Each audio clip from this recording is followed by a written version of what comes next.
तो दोस्तों इस वीडियो में आज माननीय कोर्ट के अंदर जो सुनवाई हुई उसकी सारी बातों को लेकर के मैं हाजिर हूं। कब करोगे भुगतान? सरकार को यह बड़ा सवाल पूछा है कि 31 मार्च से पहले भूतपूर्व सैनिक हैं उनको परेशानी नहीं होनी चाहिए। ऐसी बात भी माननीय सुप्रीम कोर्ट के अंदर थी कि कितना काम आपने कर दिया है, कितना भुगतान आपने कर दिया है, उसका भी ब्यौरा है कि हम 4 हिस्सों में पेमेंट करेंगे, 4 मुश्तों में आपको एरियर देंगे, उसको तुरंत ही आप विड्रॉ कीजिए, जो कि सुप्रीम कोर्ट के आदेश का अवहेलना है। क्यों 4 हिस्सों में भुगतान करने का आदेश कैसे जारी कर सकते हैं? ऐसी सख्त तल्ख टिप्पणी जो है माननीय सुप्रीम कोर्ट ने की है। दोस्तों नमस्कार, वंदे मातरम।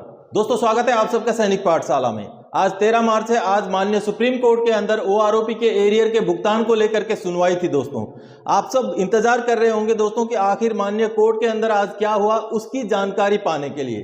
तो दोस्तों इस वीडियो में आज माननीय कोर्ट के अंदर जो सुनवाई हुई उसकी सारी बातों को लेकर के मैं हाजिर हूं।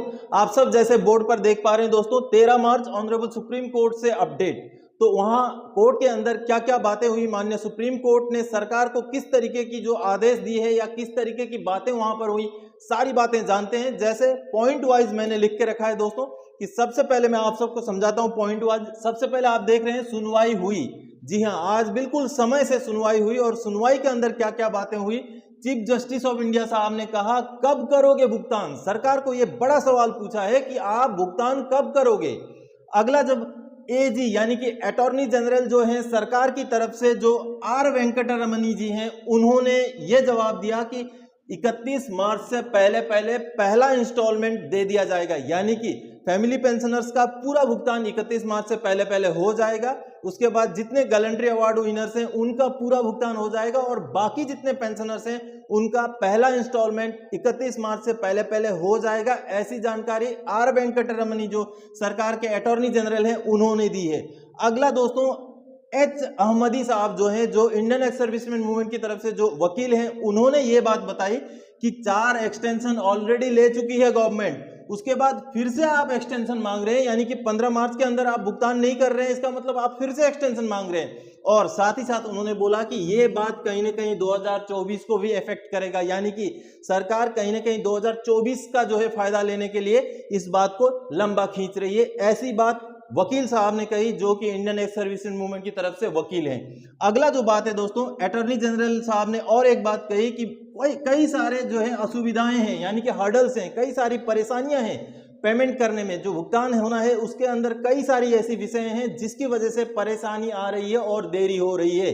उस पर माननीय जो चीफ जस्टिस साहब हैं उन्होंने बोला कि मंडे तक आप जो है हमें कंफर्म रिपोर्ट बताइए, यानी कि आने वाले 20 मार्च तक। और कहा है कि क्या आपने किया है, व्हाट हैज बीन डन, यानी कि अभी तक आपने क्या किया है, आगे फिर व्हाट प्लान, आगे आपका क्या करने का इरादा है, किस तरीके से आपने प्लान कर रखा है कि कैसे आप जो है भुगतान करेंगे। और साथ ही साथ व्हाट शॉर्टेस्ट पॉसिबल, यानी कि जल्द से जल्द कैसे आप भुगतान कर सकते हैं, उसका पूरा रोड मैप बना करके अगले मंडे को हमारे पास लेके आइए। ऐसी बात माननीय सुप्रीम कोर्ट में चीफ जस्टिस साहब ने कहा है। और उन्होंने कहा है कि प्रायोरिटाइज भी कीजिए, अगर जरूरत पड़े तो प्रायोरिटाइज कीजिए कि किनको पहले दिया जाना चाहिए, उस तरीके से भी आप रोड मैप बना के लेके आइए। ऐसी बात माननीय सुप्रीम कोर्ट के अंदर जज साहब ने कहा है। दोस्तों अगला दोस्तों अटॉर्नी जनरल साहब बोलते हैं ठीक है हम मंडे को लेके आएंगे।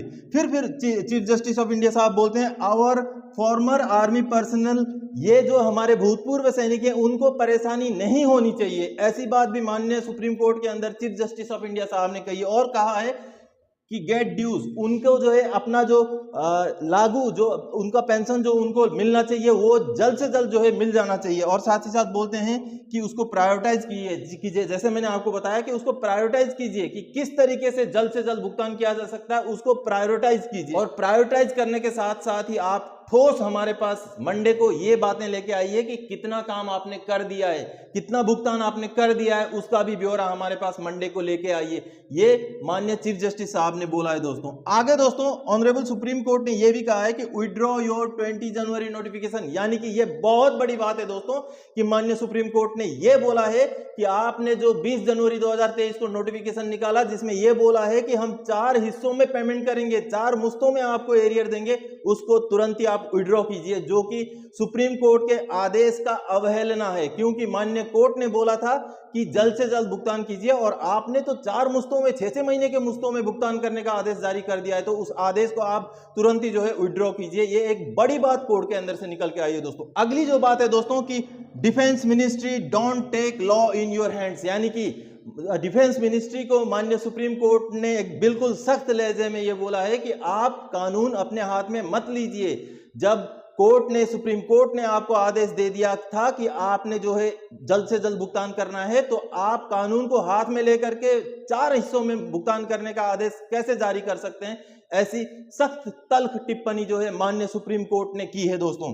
अगला माननीय सुप्रीम कोर्ट ने यह भी बोला है कि मोर देन 4 लाख डाइड, यानी कि ये कहीं ना कहीं माननीय सुप्रीम कोर्ट ने एडमिट किया है कि इंतजार करते करके, OROP का इंतजार करते करते 4 लाख से ज्यादा पेंशनर जो है भगवान को प्यारे हो चुके हैं, उनका जो है देहांत हो चुका है। तो ये एक बहुत बड़ी बात है दोस्तों कि कहीं ना कहीं संजीदा है माननीय सुप्रीम कोर्ट भी, और कई सारे बातें ऐसी बोली है सरकार को। कहीं ना कहीं ये एक फटकार है कि आप 20 जनवरी वाला अपना जो आदेश है उसको विड्रॉ कीजिए।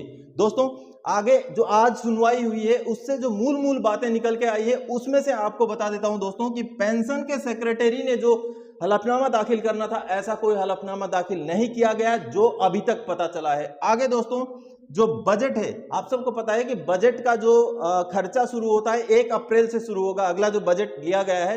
तो जहां तक अटॉर्नी जनरल ने 31 मार्च तक भुगतान होने की फर्स्ट इंस्टॉलमेंट की बात की है, यानी कि 1 अप्रैल से जो बजट का दूसरा जो हिस्सा जो है खर्चा करेगी सरकार, उसमें शायद पूरा भुगतान करने के जो है आसार बन रहे हैं दोस्तों।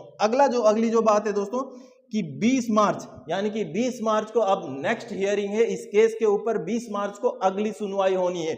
और अगला जो सबसे बड़ी बात है दोस्तों कि एज ऑफ नाउ 4 इंस्टॉलमेंट, यानी कि अभी तक के हिसाब से आपको 4 ही इंस्टॉलमेंट में पैसे मिलने जा रहे हैं। अब सरकार को जैसे माननीय सुप्रीम कोर्ट ने हिदायत दी है कि आपने क्या किया है, क्या आपका रोड मैप है, सारा चीज हमारे पास रखी है 20 मार्च को। तो जब सरकार 20 मार्च को रखेगी तब जाकर के पता चलेगा। और आप इस बात को मत चिंता कीजिए कि अब माननीय सुप्रीम कोर्ट में चूंकि केस चल रहा है तो आपका एरियर का भुगतान रुक जाएगा। जैसे माननीय अटॉर्नी जनरल साहब ने जैसे बोला है, सरकार के जो वकील होते हैं अटॉर्नी जनरल साहब, उन्होंने बोला है कि 31 मार्च तक पहला मुश्त भुगतान हो जाएगा। तो जो भी ये इंतजार कर रहे हैं कि जैसे कई बोल रहे हैं किसी बैंक का नहीं आया, किसी बैंक ने रिलीज नहीं किया, तो जिनको भी पहला इंस्टॉलमेंट नहीं मिला है और बढ़ोतरी हुई है पेंशन में, तो उनका पहला इंस्टॉलमेंट मिलने का कार्रवाई जारी रहेगा जैसे अभी मिल रहा है दोस्तों। तो दोस्तों माननीय सुप्रीम कोर्ट के अंदर से आज यही बातें निकल के आई हैं, जिसका अपडेट आप सबके सामने रखने के लिए इस वीडियो में आया था। आगे और कोई जानकारीदायक आपसे सरोकार रखने वाला विषय लेकर मैं फिर से हाजिर हो जाऊंगा। तब तक के लिए जय हिंद दोस्तों।